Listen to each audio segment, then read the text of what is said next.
Hey guys, welcome to our SoulFam Podcast, where I interview space holders from all over the world. I'm your host. My name is Karolina, and I am the manifestation mentor and the connection catalyst. Today on the show, we have Heather Deane, the spiritual therapist and meditation teacher. Welcome to the show, Heather. How are you doing? Thank you so much, Carolina. I'm so happy to be here. Thank you so much for inviting me. I love you. I love your energy. And yeah, you're the first person ever to high five me on a Zoom call. So I just think that's super cool. That's so funny. It's a funny thing to be a first person of. We have to high five though. We have to celebrate I love it. I life, think we right? should. I think we should do it now. Give 5. Yeah. Amazing, amazing. Good vibes straight away. I love that. Yeah, I very good absolutely love vibes. that. Amazing. So as always, with the start, I always start with a little bit of a backstory, the journey of the person that I'm speaking to. So I'm curious, how did you become a spiritual therapist? What kind of things happened in your life to inspire you to help other people? And like, how did you start your journey? Was it in your childhood? Was it further on? I'm curious to know. Okay. So I think I was always, I was a very spiritual child. I don't come from like a very spiritual family. Like my family are very much kind of agnostic. Like we believe in something, but we don't know what. And when I was a kid, That's so as a funny. kid, we'd go on like hikes and stuff, and I'd be like 7 or 8 years old, and I remember it was a really rainy day, and the rain was like running down the mountain, and there were lots of like big beetles that were dead. They were dying in the rain. It's not funny. Death isn't funny, but anyway. And I would like stop and hold like little impromptu services and pray for the souls of these little beetles. So anyway, like I've always been a bit like that. And then Cute. when I started like when I was 16, I started meditating. So I've been on this journey for like a really long time.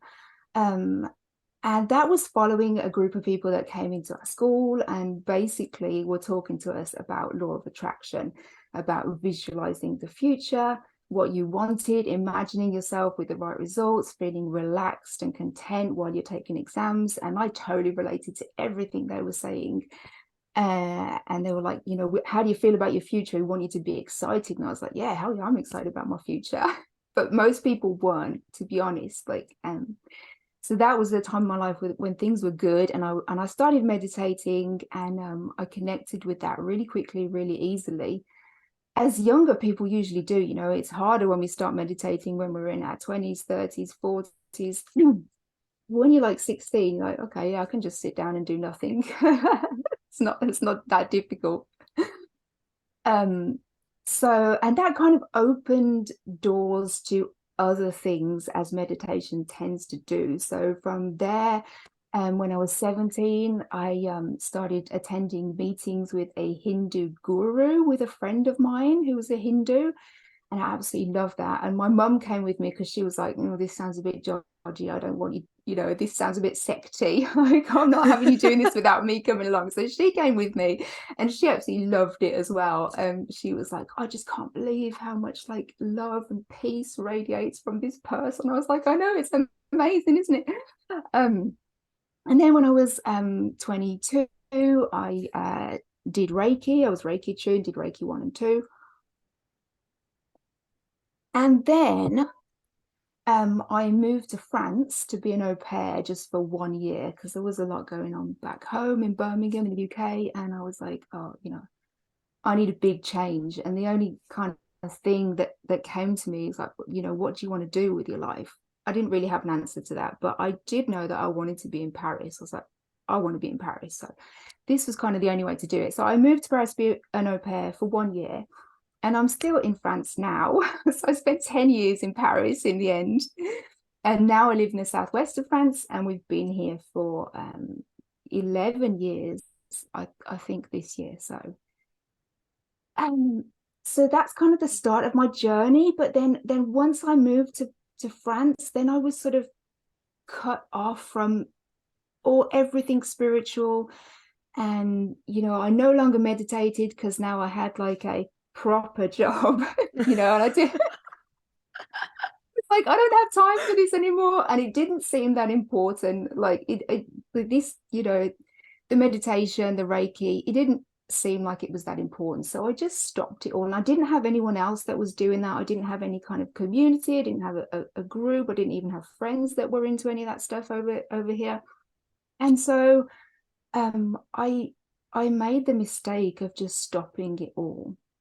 And it was definitely, for me, a very big mistake. And I think I'm a really good example of, what happens when you have meditated and then you stop again, because I basically got sort of more and more lost, because I was just getting out of alignment with who I really am. And that, that spirituality is core to who I am.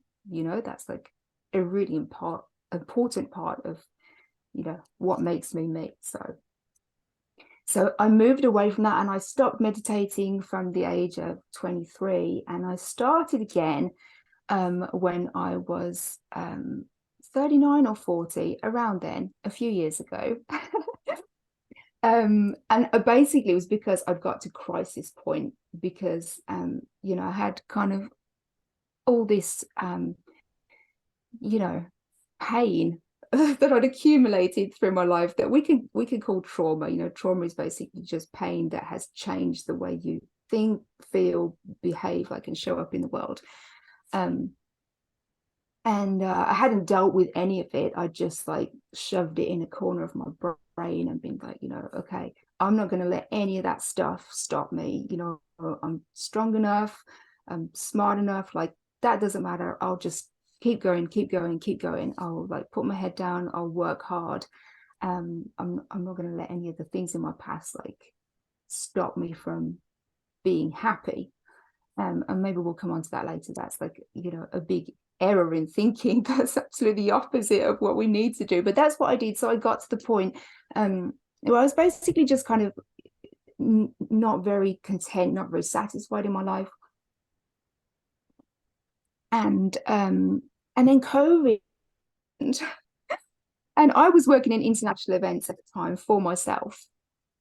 And so I lost my work overnight. I was working for myself. I was like really successful, making plenty of money, loved my job, didn't think I was ever going to do anything else. I just thought I'd do that till I retired, because I was, traveling and fancy hotels and champagne, and it was fun, And then I lost that overnight. And I should say, like, I always had this thing inside me. It was like, my work's great, I enjoy it, but I know that I want to be helping people, and I know that I'm not doing that, not enough, not in the way that I want to.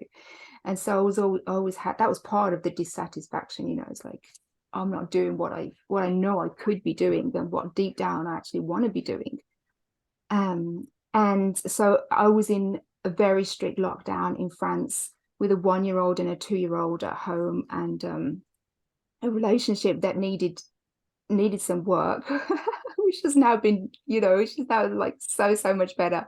But at the time, it was a very, very stressful situation, and I basically had like a kind of emotional breakdown. Like, so I was like in severe anxiety and depression, and I'd suffered, like with mild depression and kind of bouts of depression all through like my 20s and 30s, but it was always manageable. And I'd also had like a lot of anxiety, like social anxiety around relationships, like anxiety was a part of my life, but not a part that really impacted me in any big way. So this was very different. This was like waking up in the morning with a feeling of panic and dread, not knowing how I was going to make it through another day. And every moment that I found myself alone, I would just cry, so like crying like 5 or 6 times a day. And I wasn't alone. And that was one of the problems, because I'm an empath. I didn't know that at the time, but I need a lot of alone time, and I wasn't getting any in lockdown, so that was one of the kind of additional stresses.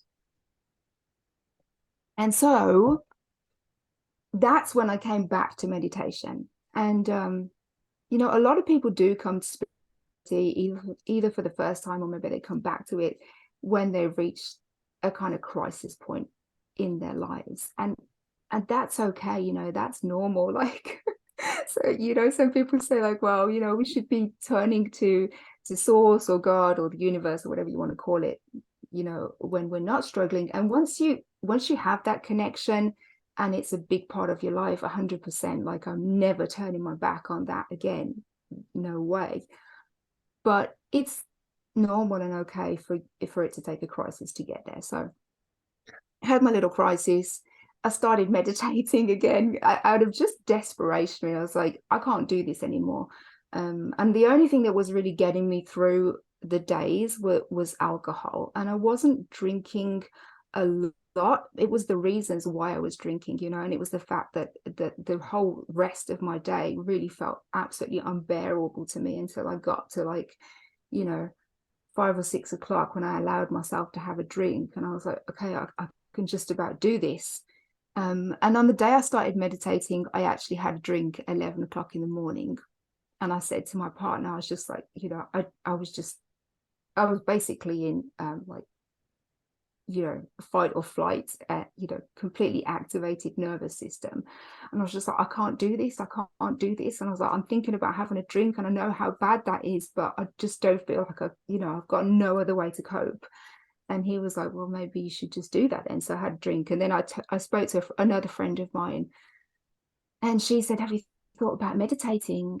You know, because she asked me how I was and I just kind of burst into tears as we do when we're not well. And people, you know, are kind enough to ask us that question. And that, you know, keep asking that question. You know, it's so important just to say to people, how are you? Because you might be asking that at a time when you can like save someone's life or just at least change the trajectory of someone's life, you know.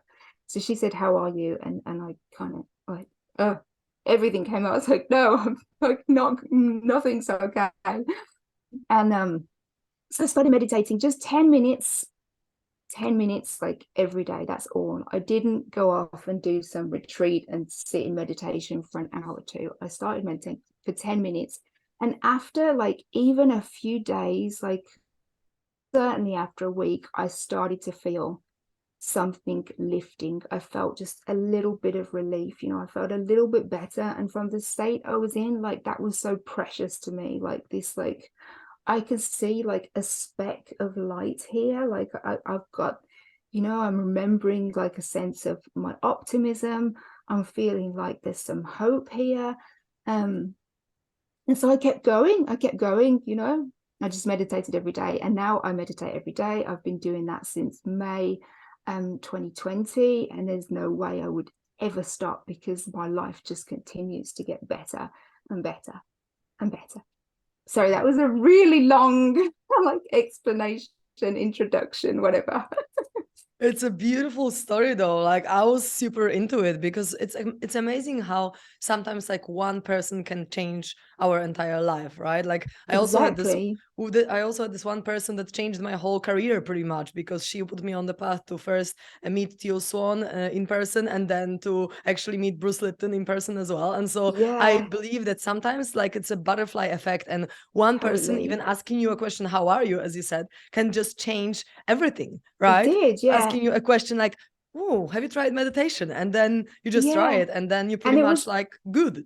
it was so funny because she said, have you tried meditation? She said that because she's in Australia, she said there's this really good app called Insight Timer, which is the application that I'm now a teacher on. I'm a meditation teacher now as well, because it's such a passion of mine. And it was funny because I have another friend who's a teacher on Insight Timer, and I had that application on my phone. I'd had it on my phone for about 2 or 3 months, and I had no idea what it was for. I thought it was like a way of sharing music. She was like, have you heard of Insight Timer? I was like, yeah, I've actually got that on my phone, but I don't know what it's for. Like I've opened it a couple of times. I don't know. I don't get it. I don't know what to do with it. Like, I hadn't realized that it was a meditation app because my friend who's a teacher, he makes music and puts music on there. So I said, like people share music? Is it like Spotify? Like I don't get it. It's so funny. But already then you were on the path, I'm guessing, because you already had it on your phone. The Yeah, life already exactly. brought I know the you. universe was trying to get me to meditate again and probably had been for years, but I was not listening, you know, I was never stopping to listen to that inner guidance. So I was not getting the message. Yeah. And so I'm curious to know, like, what kind of meditation did you do when you started, and also what kind of meditation you do now? Because, like, there are so many different types of meditation, and I'm guessing everyone chooses whatever they resonate with the most. Like, some people like Yeah. transcendental. I've done a lot of chakra meditation at the beginning of my journey. Now I like doing relaxing meditation so that I just like go into my day in a very relaxed way and just peace of Mhm. mind. So, what kind of meditation was the most useful and effective on your journey? So the first one that I started listening to was a meditation with affirmations. So it was like a relaxing introduction, just like basic like mindfulness, connect to the breath, connect to your body. And then it was a series of about 10 affirmations to start your day. And the guy, his name's Jonathan Lehman. He's actually a French guy who's worked a lot in America. I was listening to it in English, and was the one that said, like, listen every day for, I think he said a week. So I was like, okay, I, I'm like, at the time I was like a good girl, it's like if someone tells me to do something, I'm going to do it. He's telling me to listen to this for a week. I'll do that. Okay, I'll try it. So I kept listening, and that, and I just did feel that it did, I just felt better, and I had like these positive words kind of echoing around in my head, as opposed to like the normal narrative of, everybody else complaining, and the news, and the news was terrifying at the time, and the French president had just said that we were at war with the virus, which really triggered something in me, like hearing, we're at war. um Yeah, and I that can certainly imagine that. contributed to my levels of anxiety that were already very heightened. Yeah, I feel like COVID was anxiety for everyone. Oh, it was, yeah, it was like, yeah, I mean, and like, at least we went through that together, and it enabled us to kind of open up to each other. It kind of gave us all something immediately in common, like with our neighbors, and then with people on the other side of the world. Just kind of, in a way, it did kind of unite humans, but yeah, let's not go into that, because that's another very big subject. Yeah, let's go into some more pleasant subjects, and I would be curious to know about the states of consciousness, because like when you meditate, you actually like put your brain in a completely different state, right? It is different Mhm. state of consciousness, and sometimes in meditation you can connect to the divine, you can connect to your soul. And so I know that you were on the path of discovering yourself and self realization and so on. And so I'm curious to know how, from your perspective, these states that we can go into in meditation, these alter states, can help us with that. Yeah, totally. So I think, one of the reasons that hypnotherapy and RTT work so well is because we are accessing this altered state of consciousness. And hypnosis is exactly the same as meditation in terms of what's happening in the brain, certainly when you get into a deep state of meditation. So normally, in kind of waking consciousness, we're in a beta brain state. And then when we're relaxed, and sort of starting to be a little more inward focused, we're in alpha. And then when we continue to relax and go into deep meditation or into hypnosis, I'm explaining this for our listeners because I know that you know all of this from your work, but we go into a theta brain state. And that's when we, have access to collective consciousness, when we have, access to like our higher self, if you want to believe that, or this kind of soul guidance.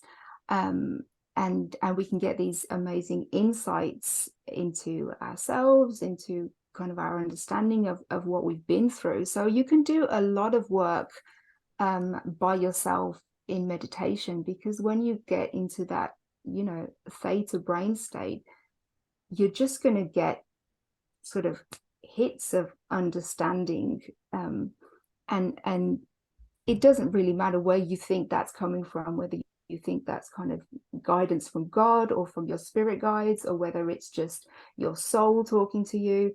Like, it's all the same in my book. As far as I'm concerned, it's all the same. It's all spirit, it's all the divine, and it's all guidance. And that's, those are the kind of messages that we need to get us through whatever challenges we're going through. And we are all going through challenges all the time, and that never stops. And we're never going to stop needing guidance. Like, you're never going to get to a point in your life where, oh, like, everything's easy and peaceful now. There's always going to be something else. So, to be able to tune into that guidance, either through meditation or through hypnosis. And so how I got into hypnotherapy was, I really wanted to help other people, because a lot of people are, oh, I can't meditate, or they don't even know what meditation is, or they just have this blockage because they have the wrong belief that they need to stop thinking. Like, you don't actually need to stop thinking. Like, everyone human and alive thinks. It's a good sign that you're thinking. So a lot of people have blockages to meditation. So basically, if you're guiding someone into hypnosis, you're meditating them. It's like, yeah, I can hypnotize you, I can meditate you. It's the same thing.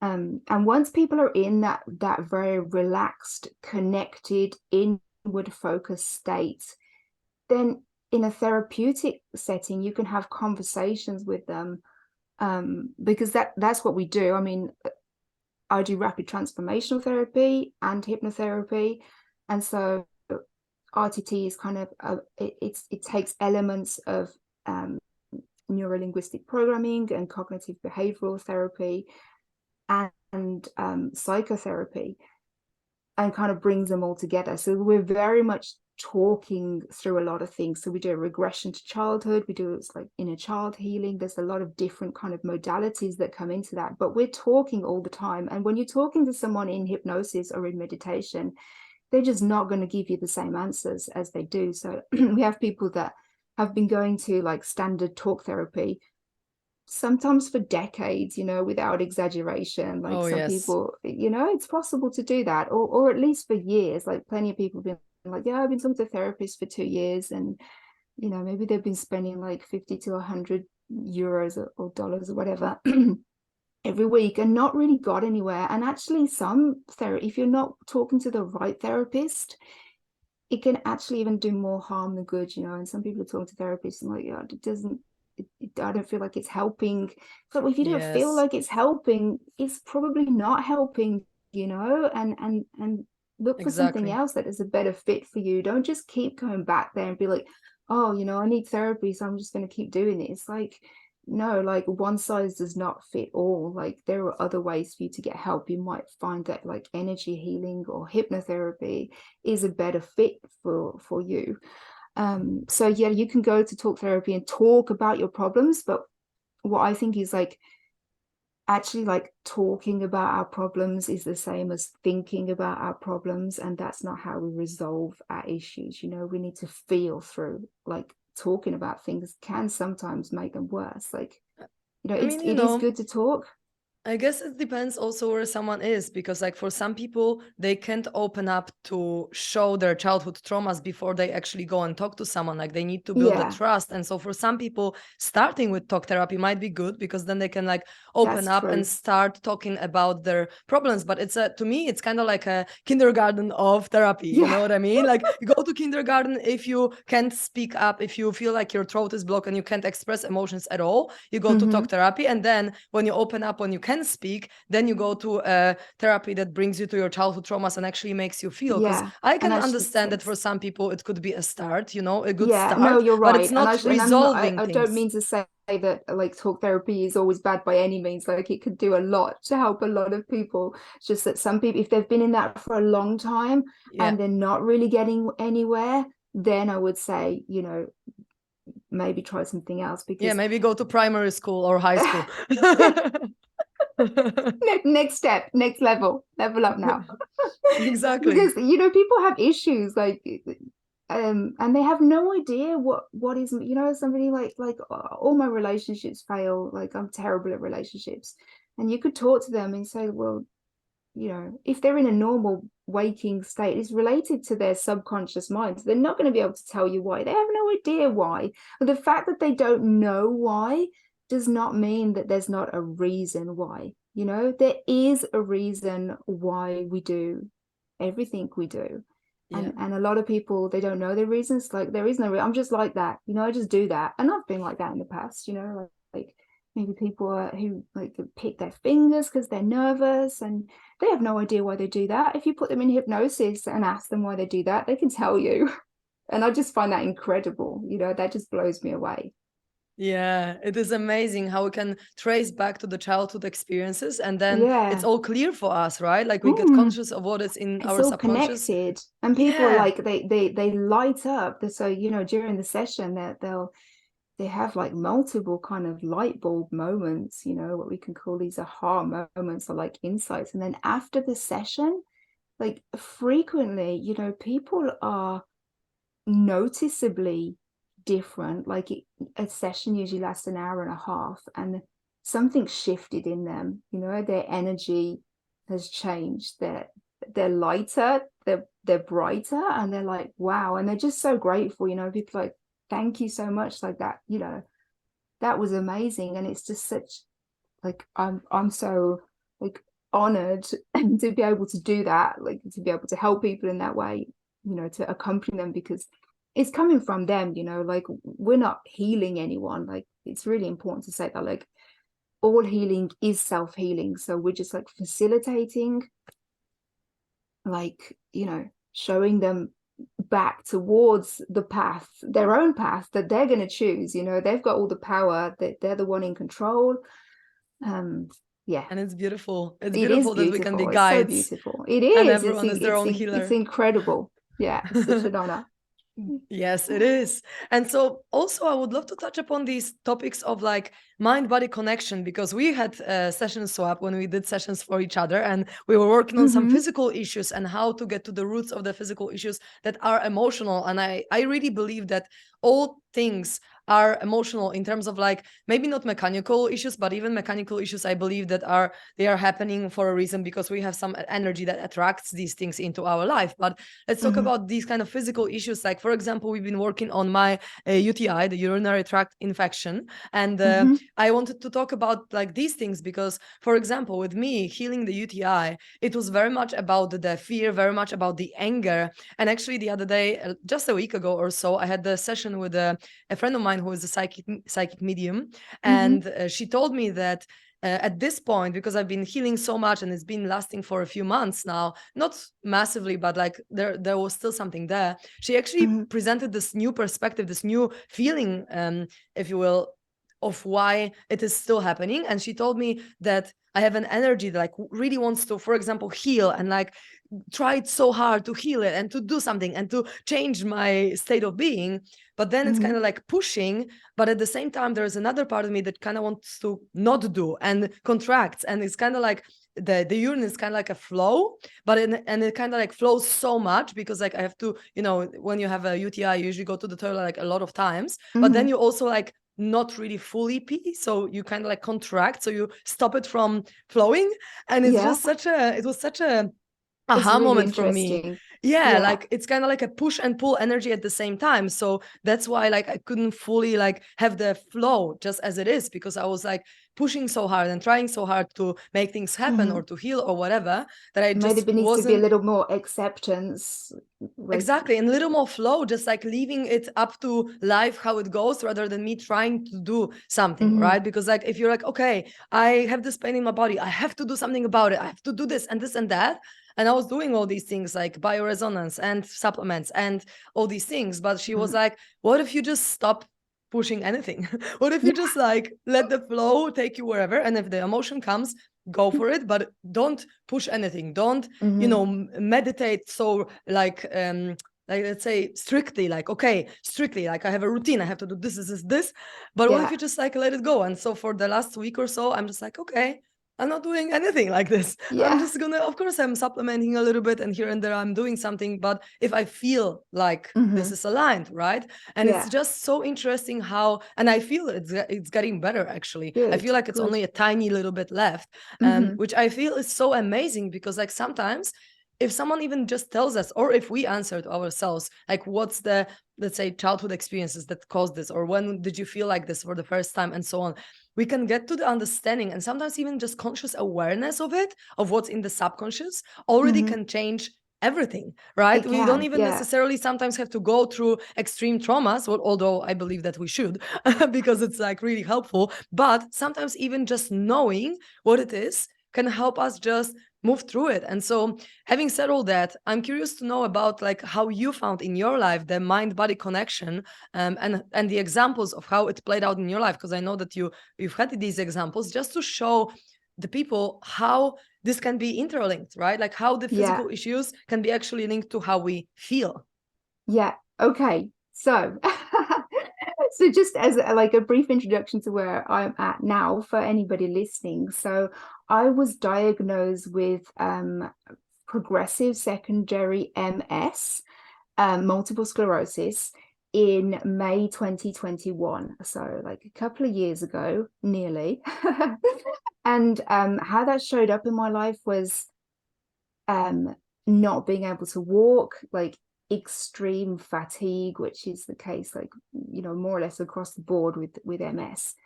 um and sometimes not even being, you know, so the walking was like very, very challenging, but sometimes I couldn't even really stand up, like couldn't stand up to do the washing up, or stand up in the shower. And so it has been like incredibly difficult, obviously, because I've got these two little kids at home who are now 4 and 5.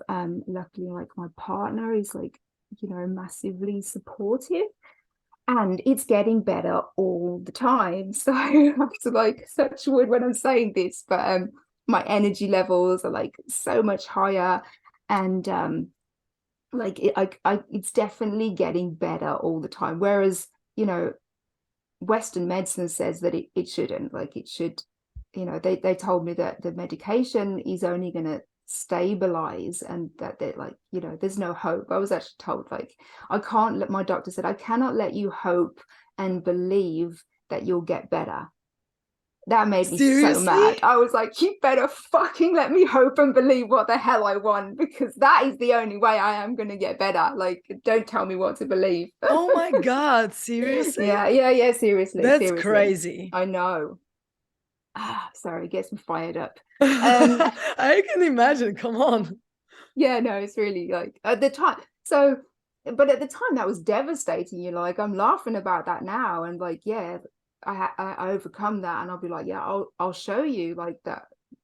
Yeah, if I believe I can heal, then it's definitely possible. That's the only thing that like changes everything.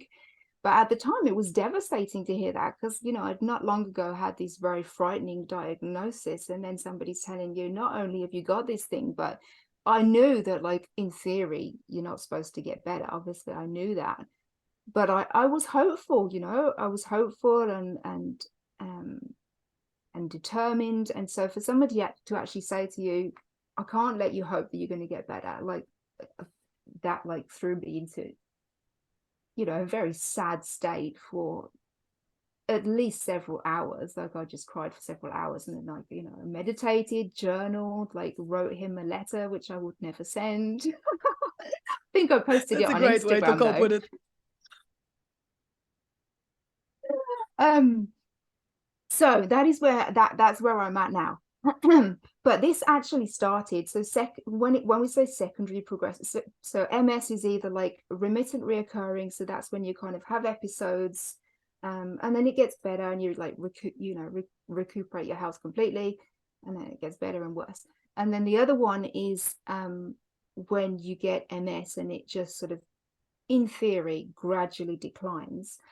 And then the one I've got, the third one, which is kind of, you know, supposed to be like the worst one, is when you've had it a long time and it used to be remittent recurring, and then it becomes progressive. So then, you know, your health continually declines.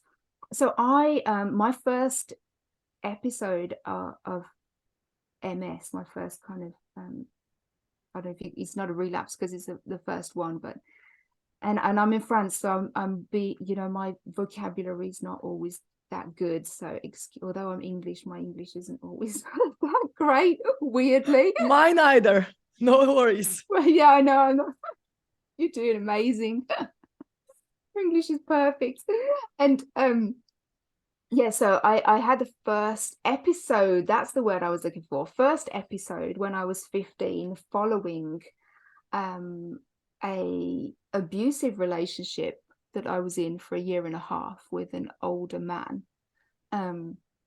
which that was kind of like my my big thing, you know, that was like my big trauma that had like a massive impact on me until I was 40 and finally dealt with it. So anyway, I went through this very difficult, horrible experience that no one should ever have to go through. It was over. I was 15. I was in the shower. And I realized that I just had this pretty large area of numbness on my body. Like I was completely numb. And I told my mum about it, and she took me to the doctors, and the doctors sent me to the hospital, and the hospital stuck some pins in me and went, oh yeah, look, she can't feel anything. Which is interesting, isn't it? Like the physiological response to this like very painful experience that was like, for me, like, this is too painful to deal with. I can't deal with this. I'm not equipped to deal with this. Like, I'm very sensitive. I'm already like pretty like psychologically fragile due to other, you know, smaller issues. I can't handle what's happening to me. It's too much. I can't feel this, which was my response. I was like, I didn't let myself feel the pain and anger that I should have been feeling. I just pushed it all away. I was like, my reaction to what happened to me was, I'll just pretend this never happened, and it'll be just like it never happened, you know, after time. And I was always like, okay, that's great. It was a year ago now. Like, you know, it was 2 years ago. It was 10 years ago. But it was still affecting me in a whole lot of ways because I never dealt with it, you know. I just pushed it away. So anyway, like, doctors stick the pins in me. Yeah, you can't feel anything. Okay, we don't know what that is. Go home. Maybe it'll go away. And it did, because that's what episodes of MS do. You know, it lasts a few weeks and it went away. So I was like, okay, never mind. Like, whatever that was is gone now. So I'll just forget about it. But I was always like more tired than my friends. Like, I always needed to nap a lot, and you know, I always felt like my energy levels were lower than other people's, you know, and I didn't know why that was. And when I was at uni, so when I was 21, I'm just gonna have a little bit of water. Just 1 second, sorry. Sure. Yeah, when I was at uni, I had some health issues. Like, my hormones were out of balance and I started putting on weight, which was not surprising in itself, because like I had like a terrible diet and was drinking far too much. But I saw a doctor, and I was diagnosed when I was 21 with hypothyroidism, which is like when the thyroid gland is underactive, and that, you know, your thyroid is linked to so many hormones, like biochemicals, that wreaks havoc in all kinds of areas of your body. But it's actually very easy to fix, you know, with medicine. Like, you just have one tiny little pill that you take every day for the rest of your life, and hey presto, you don't need thyroid, your thyroid's fixed. So that's what they did, you know. They gave me this medication and I took it, and there was no, which, you know, there never is, there was no like investigation into why this 21-year-old, you know, woman who had everything going for her suddenly had a thyroid gland that wasn't functioning, you know. Like, why is that happening? So there were reasons. Like, I know there were reasons that, like, you know, I wasn't expressing myself. Like, I felt like I had no voice. Like, my throat chakra was completely blocked. A lot of that was carrying around this trauma, you know, since the age of like 13, 14, 15, that I never talked to any. And when I say I didn't talk to, I'm not talking about like I didn't talk to a professional. I didn't tell my best friend. I didn't talk to my parents, and I just never talked to anyone about that. I was like so ashamed. There was like a lot of shame, like a lot of, you know, well, shame is guilt, like internally reflected. Yeah. So I was just like, I feel like it's my fault. I wrongly felt like it was my fault. And it wasn't until I was 40 and I finally did talk to somebody who was doing an energy healing on me, and she was working on my second chakra. And I just burst into tears. And she was like, what's going on? What are you thinking of? And I was thinking of this, what had happened to me when I was a very young teenager. And I told her, and she was like, well, you were abused. That was abuse. And that was the first time that anyone had ever said that word to me. And that was like a massive, you know, a massive thing that, we talked earlier about sometimes, some people can say like one word or one sentence, and her side, that was like a big piece of the puzzle for me. I needed to hear, and she's a very talented psychic as well. She's a medium, and she does a lot of work in hospitals and with doctors. She's fabulous anyway. And so she said to me, well, you were abused, and that I needed to hear that. I'd needed to hear that since I was 15. And had I done, things would probably have been incredibly different, but no regrets. Like, this is my path and I know why I'm on it. But yeah, so I took these pills to counteract the fact that my thyroid wasn't working. And so I never dealt with anything, because by the time I got to like 39, and then I stopped, then the MS was back kind of with a vengeance, and now it was showing up in my life as I can't walk, I can't move forward, I can't even stand up. Like, I can't stand this. I can't stand this. And what couldn't I stand? Like, the burden of carrying around all this pain that I wasn't letting myself feel. And so, then I couldn't walk, couldn't run, couldn't stand. So there we Wow, go. this is so powerful, right? Like, I can't stand Yeah, this. So then you literally can't stand. yeah. It is. But It's incredibly it's powerful. just such an inspiring story, because like you at some point decided, okay, I can heal, and you're getting better and better all the time, where in reality, like, according to the doctors, you should probably get worse and worse, right? Because it Yeah, should progress and it should be worse. And yeah. like, that's what happens. It's kind of like a placebo and nocebo effect. It's a nocebo if Totally. someone tells you like you're not gonna be able to walk, It you cannot is. have hope, and so on. It's just crazy. And And that's that's why I think why it's so important to talk about it, it right? is. It is so important. And that's why, the majority of people don't heal from MS. Like, one of the, the biggest reason, as far as I'm concerned, is that they've been told that they can't. If you tell people you're not going to get better from this, why on earth would they believe that they could? you know and so what has saved me is meditation. And that's one of the reasons I'm so passionate about meditation. So meditation, like, enabled me to overcome like the anxiety and depression that I was suffering from. And then, so I got to a place I was like, oh, you know everything's going to be okay. I'm really happy now. I'm really content. And then bam, I was diagnosed with this MS. I was like, what the, like, this, seriously? Like, this doesn't sound fair. Yeah, I feel you. But the meditation helped me, because I'm getting this inner guidance, and I'm talking to my guides all the time, and they keep telling me I'm going to heal. So I'm like, I don't care what the doctors say. Like, i'm getting another message from a higher power. That's what I'm listening to. And so, Amazing. I maintain the faith that I am going to heal. And I know it's already happening. It's a little slower than I would have hoped. Let's be honest. Like, I would like it to be happening quicker, but you cannot expect to heal an illness overnight that it's taken you like 25 years to manifest.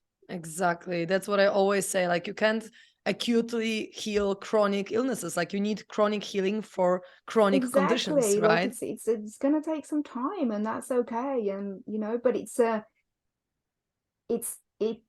good time. I'm not like, oh God, I want to heal, I'm like, okay, well, this is unfolding in the way it's meant to. And as your friend told you about, you with the healing of the of the issue that you were going through, like, there's this acceptance and like flow. It's like, okay, stop trying to heal. And I got to that stage where I was like, I need to let this go. Like, I need to, in order to heal, I need to let go of the need to heal. I need to be like, Mm-hmm. you know what? I'm enough as I am. If I never heal, that's okay. Even though I know that I'm going to. I kind Yeah, of like need to let go of that objective, because I was like, you're kind of chasing after something. And like, the more exactly.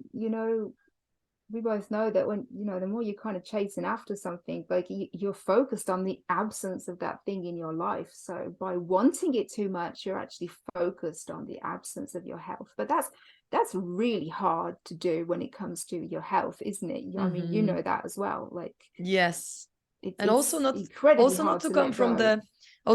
to come from this energy of like I need to fix this, because that's the energy also that sometimes can come up. Yeah, And I notice it in me, like I need to fix this issue because I'm in pain, right? But exactly. if you're Yeah. coming from the fixing, you're resisting it. If you're resisting it, you give it power. So if Yeah. you accept it, as you said, like if you accept that, okay, this is my life now, this is, I can live like this till the end of my days. If you come from acceptance, then any step you take towards healing is actually from preference and from love towards yourself, not from fear Yeah. from escaping the current condition, right? Exactly. Yeah. No, it's incredible to come to that realization. It's really Mm-hmm. powerful. Yeah, and we are enough as we are. We don't have to We fix are. anything. No, and we're already whole. That's another thing. Like I'm already whole. I'm already enough. So MS or no MS, whatever. Perfect. But it Amazing. still needs to leave. Or it It will. will. I believe it will. You're It will. making good progress. So, Yeah. yeah. And When so it's I the have right time. one last little question to you. If people are really inspired by your story and they would like to hear more about what you're doing and maybe come to you for a session, what's the best way to find you? So I've got a website. They can find my contact details there, and message me, email me. That's Heal and Shine. So www.heal, HEALN, just the letter N, shine .com. And I'm also on Instagram, pretty active on Instagram, with that same name, Heal and Shine, or you can search for Heather Deane. And I'm also on Insight Timer as a teacher. So if you're interested in, trying meditation, or if you're a seasoned meditator and you want to just do one of my guided meditations, you can go to the Insight Timer app and follow Heather Deane. That's DEANE. Perfect. Thank you so much. It's been really such a pleasure to talk to you today Thank and you. such an It was inspiring so story. good. I'm so happy. Thank you so much.